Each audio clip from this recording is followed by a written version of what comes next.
Today we'll be discussing the story of the Duperrault family and the tragic fate they met, so without further ado, let's dive into the case. Arthur Duperrault had long dreamed of taking his family sailing on the azure seas of the tropics. He spoke often of wanting to live for a year on a sailboat, cruising around the world from island to island. By 1961, Duperrault had become successful enough to fulfill that dream, at least in part. That year he, his wife, Jean, son, Brian, 14, and daughters, Terry Jo, 11, and Renee, 7, would head to the Bahamas. They planned to spend a week trying out life at sea on a chartered yacht and to extend the sabbatical if all went well.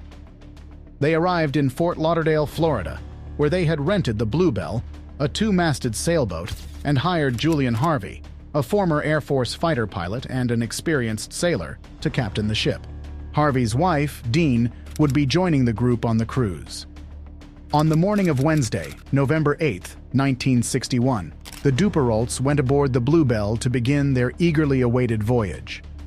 Over the next 4 days, Harvey piloted the Bluebell east, toward the tiny island chain of Bimini, then farther east to Sandy Point, a village on the southwestern tip of Great Abaco Island. The group spent the week snorkeling and collecting shells on the white and pink beaches. Early Sunday, Duperrault and the Harveys stopped by the office of Sandy Point Village Commissioner Roderick W. Pinder to fill out forms for leaving the Bahamas and returning to the United States. That night, Dean prepared a dinner of chicken and salad. It was to be the last meal ever served on the Bluebell. Around 9 p.m., Terry Jo headed below deck to her sleeping quarters in a small cabin at the back of the boat. Ordinarily, Renee slept there too, but on this night, her younger sister remained with her parents and brother on deck in the cockpit. In the middle of the night, Terry Jo was startled awake by her brother yelling, "Help, Daddy, help!" She also heard brief running and stamping noises, then silence. I was awakened by my brother screaming, and it was the type of a scream that it set me on edge. I knew something terrible had happened. She lay in her bed, shivering, disoriented and terrified. After about 5 minutes, Terry Jo crept out of her cabin. She saw her mother and brother lying crumpled in a pool of blood in the main cabin, which functioned as a kitchen and dining room during the day and was converted into a bedroom at night. She knew instantly they were dead. Slowly, Terry Jo climbed the stairs and stuck her head out of the hatch. She saw more blood pooled on the starboard side of the cockpit and possibly a knife. She climbed on deck and turned toward the front of the boat. Suddenly, Captain Harvey lunged at her and shoved her down the stairs. "Get back down there," he growled. As I came out here in the kitchen, my mother and brother were lying there and there was a big pool of blood. I think I went into shock because I didn't go and touch them, and I think I knew they were dead. Terry Jo averted her eyes from her mother's and brother's bodies, returned to her sleeping quarters, and crawled back onto her bunk. Then she heard sloshing. Soon, oily-smelling water seeped into her cabin and covered the floor. Terry Jo realized the ship was filling with water, but she was afraid to move. Suddenly, she saw the captain's dark form silhouetted in the cabin's doorway. He had something in his hands, possibly her brother's rifle, and stood looking down at her. Then the captain turned and walked out of the cabin, and she heard him climb the stairs back to the upper deck. With water lapping over the top of her mattress, Terry Jo knew she had to abandon the cabin. She saw that the ship's dinghy and rubber life raft were floating beside the boat on the port side. "Is the ship sinking?" she called out. "Yes," Harvey shouted, coming up from behind her. He pushed the line to the dinghy into her hands. "Hold this!" he shouted. Numb from shock, Terry Jo let the line slip through her fingers. The dinghy slowly drifted away from the sinking Bluebell, and Terry Jo watched him disappear into the night. He didn't kill Terry Jo because he knew the boat was sinking. She was a goner. I couldn't stay there any longer because the water was making my mattress float, so I waded through and I went on top. She remembered the cork life float that was kept lashed to the top right side of the main cabin, which was now just barely above water. She scrambled to the small, oblong float and quickly untied it. just as the float came free, the boat deck sank beneath her feet into the ocean. Half crawling, half swimming, she pushed the float into the open water. Terry Jo somehow had the presence of mind to remember that there was a life float lashed to the deck. I knew the boat was going down and it was do this or die. I scrambled over the sails to the top of the deck where I knew a cork raft was, untied it, threw it over the side, and got in it. She huddled low on the float, afraid that the captain might be lying in wait for her in the dark waters. I huddled in this raft, and it was very dark, and I was motionless and silent, and I just stayed that way and stayed that way. It finally dawned on me that there was something evil about Captain Harvey, and I was very fearful that he would find me.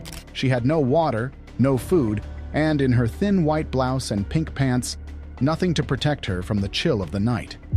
The next morning, the temperature quickly rose to 85 degrees, and the sun began to scorch her.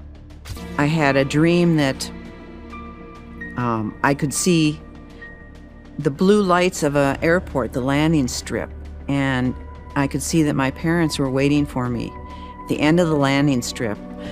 I was going to meet them. I jumped out of the raft, and jumping out of the raft awakened me. And fortunately, I hadn't let go, and I scrambled back in.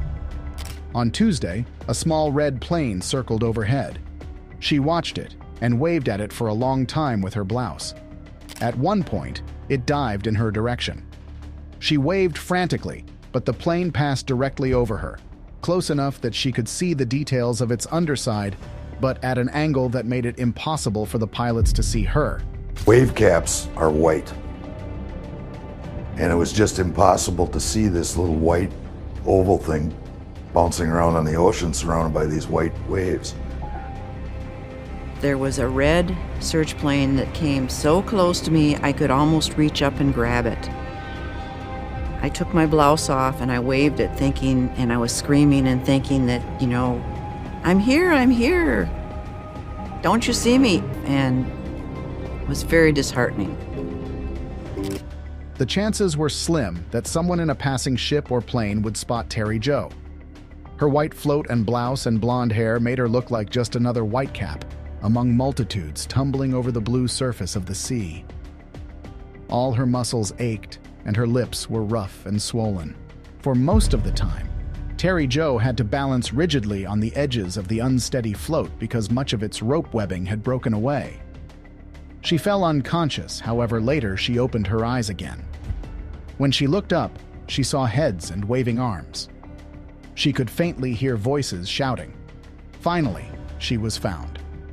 A Greek freighter was going through the Providence Channel in the Bahamas, and one of the men on deck, he was looking out across the sea that was covered with whitecaps, but he noticed in the distance one whitecap that didn't seem to disappear. The man in the lookout spotted me with his binoculars, and at first thought that I was a fisherman, and then realized that a fisherman wouldn't be out in such a little boat. It must have seemed like something completely unreal because she was almost in a coma at that point in time. I was almost dead from exposure and dehydration. My heart rate was irregular. My kidneys weren't working. So I was near death. Has she been conscious at all since? That I don't know. I couldn't say, sir. Unconscious when she was brought in. Yes, sir. She's out now, I believe. Behind these windows of Mercy Hospital overlooking Biscayne Bay lies little Terry Jo Duperrault, still recovering from her ordeal aboard the Ketch Bluebell. She was in full shock when she got here. What were her first words? Her name. Just her name. She said anything else? Saying, express any feeling, any pain? Vibrating legs.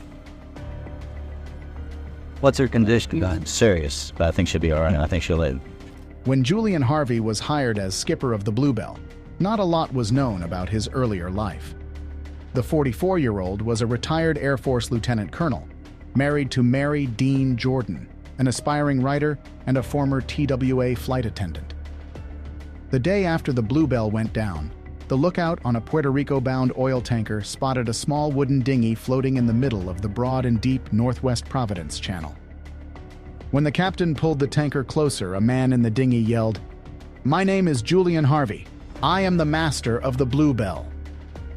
In the days that followed, Harvey told the Coast Guard in Miami that he was the sole survivor of a grave accident. In the middle of the previous night, he reported, a sudden squall damaged the sailboat. His wife, Dean, and the Duperraults were injured when the masts and rigging collapsed. Gas lines in the engine room ruptured, and the ship caught fire as it slowly sank. Harvey said he had managed to launch the dinghy and raft and dive overboard, but tangled rigging trapped everyone else on board. A few days later, installed at the Sandman Hotel, Harvey heard that Terry Jo had survived. The next day, a maid at the hotel saw blood on the sheets in Harvey's room. When she couldn't open the bathroom door, her manager called the police. They forced the door open and found Harvey's bloody, lifeless body on the floor, a suicide. After being pulled from the ocean by an officer of the Greek freighter Captain Theo, Terry Jo was taken by helicopter to a Miami hospital. A week after her rescue, officials questioned Terry Jo in her hospital bed. Her story, as recounted here, disproved Harvey's account of the events. Her father, mother, brother, and younger sister, along with Dean Harvey, had been slaughtered aboard the Bluebell at the hands of Julian Harvey. The police suspect that Harvey killed his wife to collect money from her life insurance, and one theory suggests that Duperrault caught Harvey in the act, prompting the other murders. Uncle dearly, and to this day, they're my parents. But at that time, I never wanted to let go of my mom and dad, and so growing up, it was very difficult.